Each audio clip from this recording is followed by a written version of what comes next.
NCP SCP नेता रोहित पवार कहते हैं राज्य के 12 जिलों में जिला परिषद चुनाव हो रहे हैं।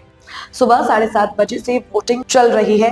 दादा चुनाव प्रचार में सक्रिय रूप से हिस्सा लेते और अपनी पार्टी और कार्यकर्ताओं के लिए खड़े होते। दुर्भाग्य से दादा अब हमारे बीच नहीं है। दादा हमेशा चाहते थे कि उनके कार्यकर्ता चुनाव जीतकर सत्ता में आए। देखो, आज महाराष्ट्र में 12 जिला में जिला परिषद का इलेक्शन होने वाला है। आज उसका मतदान का दिन है। सुबह 7:30 बजे से मतदान की शुरुआत है। अगर आप देखो, नगर परिषद, नगर पंचायत या महानगर पालिका, ये सब इलेक्शन में दादा खुद कार्यकर्ता के हित में अलग अलग जगह पे वहाँ पे जाते थे, प्रचार करते थे। मतलब एक बंदा अकेला अपने कार्यकर्ताओं के लिए और पार्टी के लिए लड़ते हुए अब हम सब ने वहाँ पे देखा है।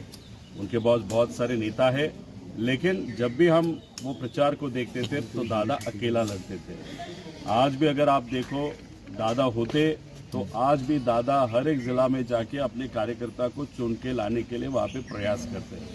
अनफॉर्चुनेटली आज दादा हमारे साथ नहीं है। दादा के साथ हम जब भी बात करते थे, जब टिकट की बात होती थी या जो चिन्ह है, तुतारी हो या जो वॉच का सिंबल है, उसके बारे में जब भी चर्चा होती थी, तब दादा के मन में था कि मेरे कार्यकर्ता चुन के आनी चाहिए, उनकी पार्टी ताकत से आनी चाहिए। वो उनकी इच्छा उस टाइम थी। अनफॉर्चुनेटली आज की परिस्थिति अगर देखें, उनकी वो इच्छा, ये अंतिम इच्छा हम कह सकते हैं। आज बारामती तालुका में जब से मुझे मतदान का अधिकार वहाँ पे मिला है, तब से यहाँ पे आके पिंपली में मैं मतदान करता हूँ।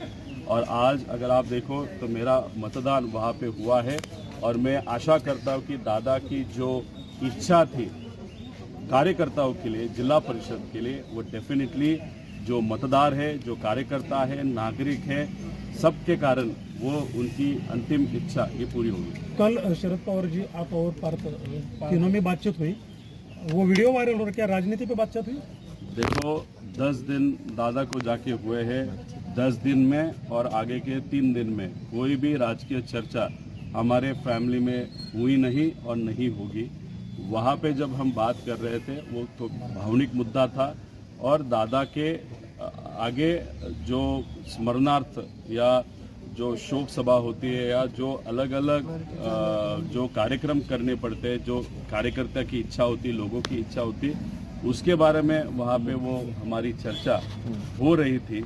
इसलिए वो चर्चा टोटली भावनिक थी, नॉन पॉलिटिकल थी। ये जो एक्सीडेंट हुआ है उसके बाद उसको लेकर लोगों के मन में कई सारे सवाल हैं, तो आप क्या आगे प्रेजेंटेशन देने वाले, आपका इस पूरे विषय को लेकर क्या आकलन है? देखो, ये जो एक्सीडेंट हुआ है उसके बारे में लोगों के मन में बहुत सारे प्रश्न हैं। अगर आप मतलब टेक्निकल एक्सपर्ट्स के साथ बात करोगे या जो भी अलग मतलब फ्लाइंग के एक्सपर्ट्स हैं उनसे बात करोगे या पायलट से बात करोगे, पत्रकारों से अगर बात करोगे, रिसर्च के लोगों से बात करोगे, तो सबके मन में शंका है। वैसी शंका हमारे मन में भी है। हमारे मन में बहुत सारे ऐसे प्रश्न हैं जिसके उत्तर हम चाहते हैं। इसलिए 10 फरवरी को मुंबई में वहाँ पे मैं एक प्रेस कॉन्फ्रेंस लूँगा। हमारे मन में जो शंका है, जो प्रश्न है, वहाँ पे मैं वो लोगों के ऑन बिहाफ ऑफ लोगों के वहाँ पे मैं पूछूंगा। उस पर उत्तर हमको मिलेंगे, ऐसे मैं आशा करता हूँ। तो 10 तारीख को मुंबई में ये प्रेजेंटेशन या प्रेस कॉन्फ्रेंस हम उस बारे में लेंगे। अब बजरंग सोनवणे जी ने शंका जताई कि दादा के प्लेन में बम हो सकता है।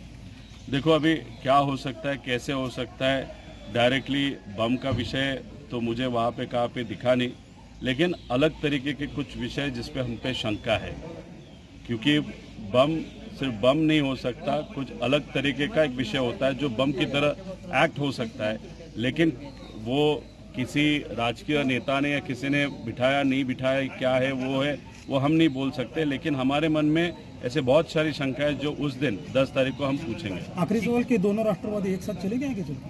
देखो, न 10 दिन में कोई भी पॉलिटिकल चर्चा हमारे फैमिली में हुई है और 3 दिन बाकी है। उस 3 दिन में भी कोई भी पॉलिटिकल चर्चा वहाँ पे नहीं होगी।